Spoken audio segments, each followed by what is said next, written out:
Oi, gente! Hoje a gente continua batendo um papo sobre osteoporose.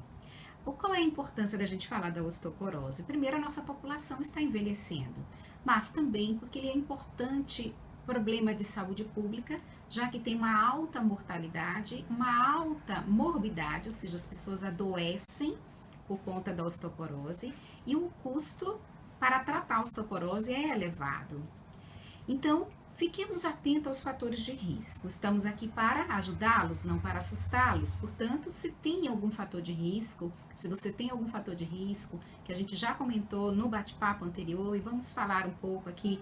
Então, se você está acima de 60 anos, se você é mulher e está naquela fase em que a menstruação está indo embora, ficar atento, porque essa é uma fase de crítica em que há uma perda óssea maior.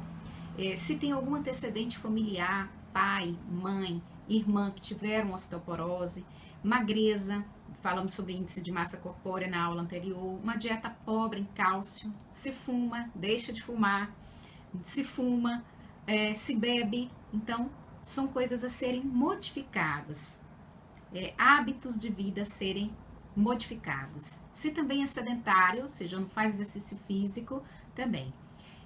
Também aquelas pessoas que fazem um tratamento crônico com o corticoide ou com muita frequência. É o caso de pacientes com doenças autoimunes, reumatológicas ou mesmo pacientes com asma.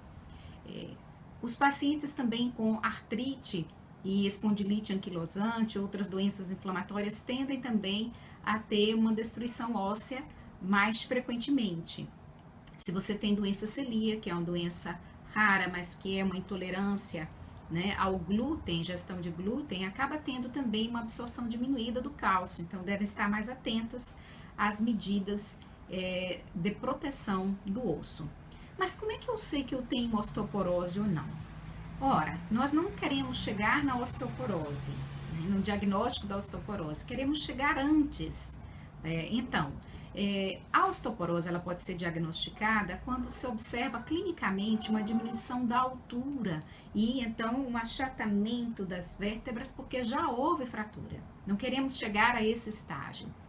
Ou então vai se fazer um raio-x e se depara com um exame com uma porosidade do osso com a osteoporose.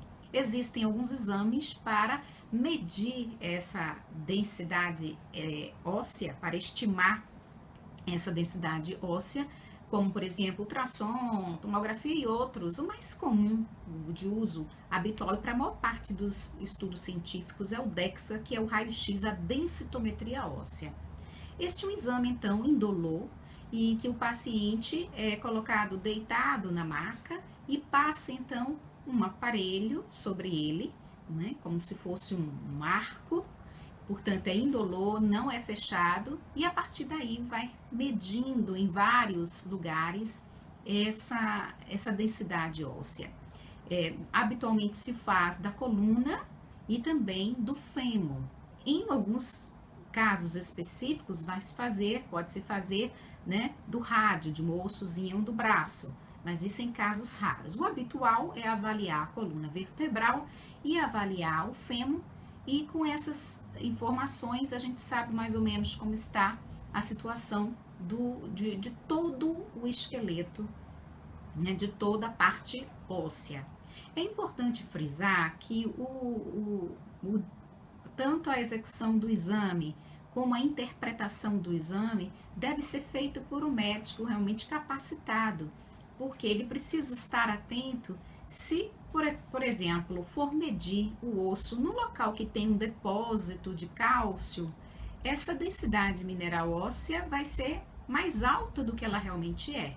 Ou seja, eu vou dizer que não tem osteoporose onde tem, se de repente me fixar naquele ponto que tem uma calcificação daquele grande vaso aorta, ou mesmo do bico de papagaio. Então é preciso saber interpretar o exame. A gente considera a osteoporose comparando com uma população daquela mesma faixa etária, e quando há esse desvio, um desvio padrão menos 2,5, então de desvio padrão, essa classificação vai ser de osteoporose. Ou antes disso, perto disso, osteopenia, que ainda não é a osteoporose. Vou chamar a atenção, então, quem deve fazer. A gente já viu os fatores de risco, etc. E o médico vai se basear na sua conduta clínica exatamente em algumas posições. Vou aqui colocar as posições oficiais de 2008 da Sociedade Brasileira de Densitometria, que vai propor, então, que o exame seja feito. Vamos primeiro falar das mulheres. Em todas as mulheres acima de 65 anos. Em mulheres acima de 40 anos, a transição da menopausa, 1 a 2 anos.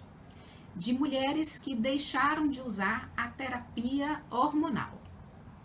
Lembre-se que a repetição desse exame, a indicação é do médico. Habitualmente é feito somente depois de 2 anos. E casos específicos é que a densitometria vai ser repetida num espaço menor de tempo.